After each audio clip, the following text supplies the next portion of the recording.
تو ان کی جو وہ جو ہیں عمران خان صاحب خود تو وہ ایسے ہی ہیں، لیکن جو ان کی کرسی ہے یا ان کا منصب ہے اس پہ یہ باتیں جو ہیں یہ جچتی نہیں ہے کہ ایک پرائم منسٹر جو ہے وہ اس طرح کی جو ہے لینگویج یوز کرے یا اس طرح کی باڈی لینگویج یوز کرے. تو میں سمجھتی ہوں کہ تناؤ جو پیدا کیا جا رہا ہے وہ گھبراہٹ ہے پی ٹی آئی کی طرف سے کہ ان کو ڈر لگ رہا ہے کہ عوام نے ان کو ریجیکٹ کر دیا ہے انہی 2 سالوں میں. لیکن عوام کا ایک بہت مائزہ صاحبہ عوام کا ایک بہت بڑی تعداد عوام کی ایسی بھی ہے جن کو ہم بھی جانتے ہیں، بہت سارے ایسے تجزیہ کار ہیں جن سے ہماری بھی گفتگو ہوئی، وہ یہ کہتے ہیں کہ پاکستان مسلم لیگ نون کا جو اس وقت بیانیہ ہے وہ بڑا سخت ہے. اتنا سخت بیانیہ آج سے پہلے کبھی ہوا نہیں ہے.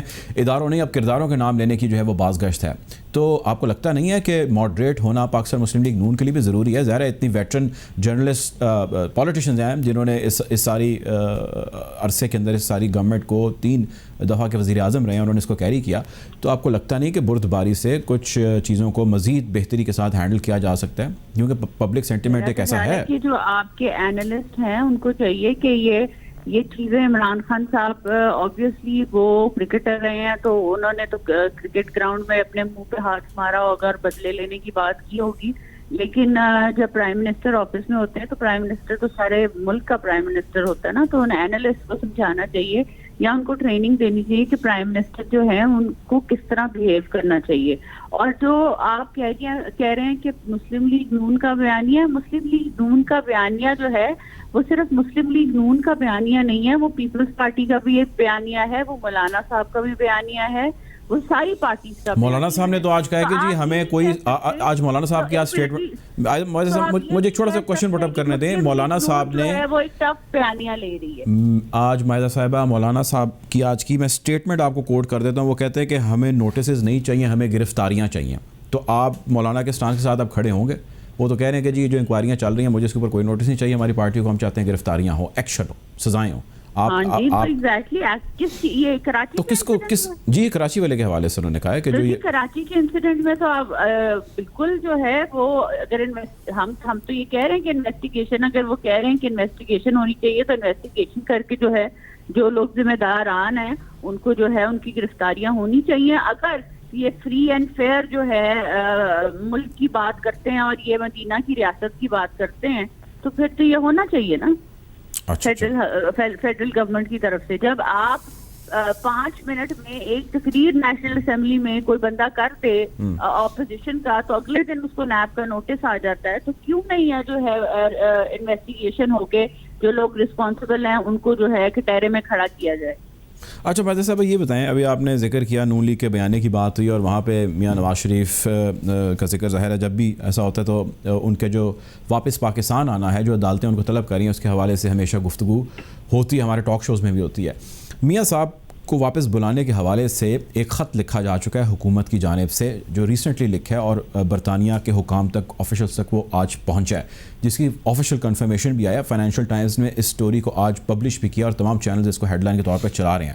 سو گورنمنٹ مکمل تیاری کر چکی ہے. کل ہمارے پروگرام میں وفاقی وزیر فواد چوہدری صاحب موجود تھے اور انہوں نے ہمارے شو میں مجھے یہ کہا کہ ہم جنوری تک کامیاب ہو جائیں گے نواز شریف کو واپس پاکستان لانے میں. تو میاں صاحب آ رہے ہیں نہیں آ رہے، گورنمنٹ ان کو پھر زبردستی لے آئے گی تو معاملات پھر ٹھیک رہیں گے یا میاں صاحب کو آپ کے خیال سے خود ہی آ جانا چاہیے؟ میں یہ سمجھتی ہوں کہ یہ حکومت کا ایک اور ہاتھ کنڈا ہے اس چیز کو، جو اصل ایشوز ہیں اس سے جو ہے وہ توجہ ہٹانے کے لیے. اس سے کچھ بھی نہیں ان کو ملنا، نہ ان کو کوئی فائدہ ہونا ہے. نواز شریف صاحب نے آنا ہے تو انہوں نے خود آنا ہے اور انہوں نے اپنی سرجری کے بعد آنا ہے جب ان کی طبیعت بہتر ہوئے گی. تو یہ سارے کام جو کر رہے ہیں یہ صرف یہ لوگوں کو سیٹسفائی، اپنی حلقے میں جو لوگ ہیں جن کو انہوں نے وعدہ کیا تھا کہ ہم یہ کر دیں گے وہ کر دیں گے، وہ چیزیں جو ہیں ان کو سیٹسفائی کرنے کے لیے اور میڈیا کو میڈیا کی اٹینشن ڈائیورٹ کرنے کے لیے مہنگائی سے اور بدعنوانی سے اور بیڈ گورننس سے اور انتقامی سیاست سے اور یہ جو جلسے میں لوگوں کی تعداد ہے، ان ساری چیزوں سے جو ہے وہ توجہ ہٹانے کے لیے یہ لیٹر لکھ رہے ہیں جو بالکل فضول ہیں، جن کا کوئی جو ہے فائدہ نہیں ہے. لیکن میری ایڈوائز ہوئے گی پی ٹی آئی کو اور پی ٹی آئی کے لیڈران کو کہ یہ ٹویٹس کرنا بند کر دیں اور یہ انتقامی سیاست کو سائڈ پہ کریں.